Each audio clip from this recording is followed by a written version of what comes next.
when the European migrants came over, they just brought so many more spices and different ways of cooking with their pastry, you know, things like baklava and so many more, so much more variety that it's just so exciting that people are just curious and they just want to know and learn and find out. And I really think it's great for those people at the time to actually be brave and try those different things, going outside their comfort zone, because it would have been just so different for them.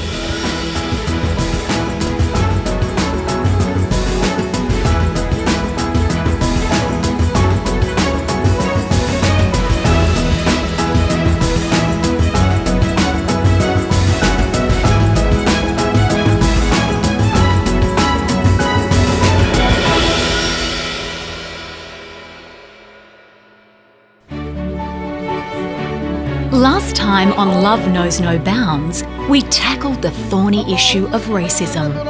This week, our 4 cross-cultural couples lay out the welcome mat and invite us around for dinner.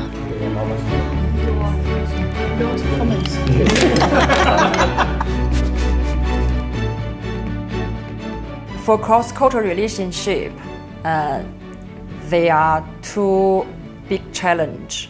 One is language. The other one is culture. Among the culture, I think the food is the biggest challenge. Food is important to a relationship. You know, it's very easy to end up falling out if you like very different things. You're not prepared to compromise, and of course, some food's very special, related to your family and upbringing and some of the celebrations and festivals. So it's very important. Over the last 50 years, Australia has undergone a culinary revolution as migrants from all over the world have added variety and spice to the national diet. And I think if I had to go purely back to a Western diet, I'd almost be depriving myself. The food from China is just is fantastic, and I think the culture, the differential for Caucasians, I think that food is a source of entertainment and a source of pleasure, but for the Chinese it's actually a source of lifestyle, and it's a really main substance of life, so I love it. One of the staples of the Chinese diet is the much-loved dumpling. So dumpling is the best food or best dishes we serve with as a family meal or when we have guests. So especially if there are guests coming or if somebody's leaving or in some big festivals like Chinese New Year. We particularly like the Chinese dumpling, not just for the food itself, but it's a kind of family bonding as well. Ian's mum Norma is a recent convert to the joys of the dumpling. I always ask for dumplings because when we have dumplings, everybody gets in, everybody works together. I'm better with the dumplings than he is. And it's a really good family time together. Yeah. And it's a blending of the 2 cultures. For this evening's family dinner, Clare's sister Heather has volunteered to take charge of the tricky dumpling making process. Cooking these on your own would be impossible. Most important thing is actually using the person who actually wrapped the dumpling, like what Clare is doing right now. So it needs to be very tight. But occasionally there's another one is whoever is actually boiled the dumpling, you need to wait until the water is boiled.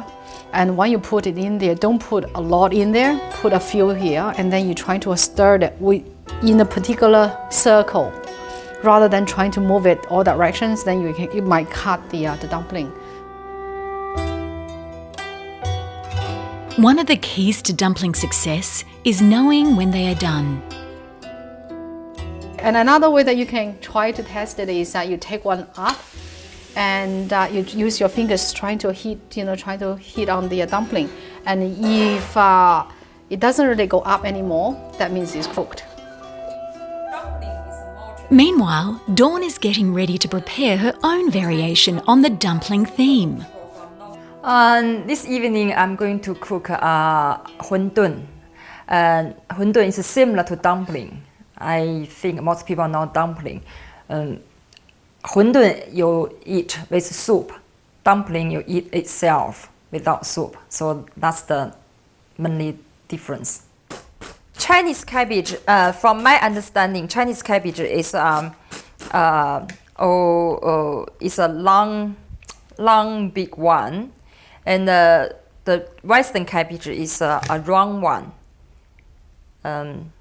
It's quite different. The taste is quite different. The shape is different too. Yeah, I know some Chinese people use the Western cabbage as well, but for me, prefer to use Chinese cabbage.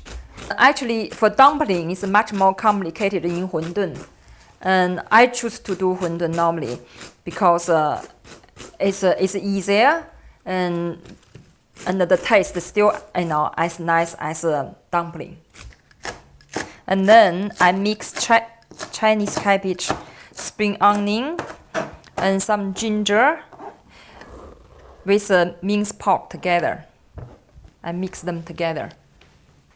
And for dumpling, it's a round shape. It's a round shape. For Hundun, it's a square shape. Yeah. And this is for Hundun, it's much easier to wrap them together. So that's now why I choose to do this one rather than dumpling. I'm using pork mince for this filling, but people can choose, chicken mince, lamb mince, and even you can choose a seafood. Okay, I did it. Yeah, look pretty, isn't it? Yeah, so that's my Hundun for tonight. Coming up after the break, we go cooking with Master Chef Ting.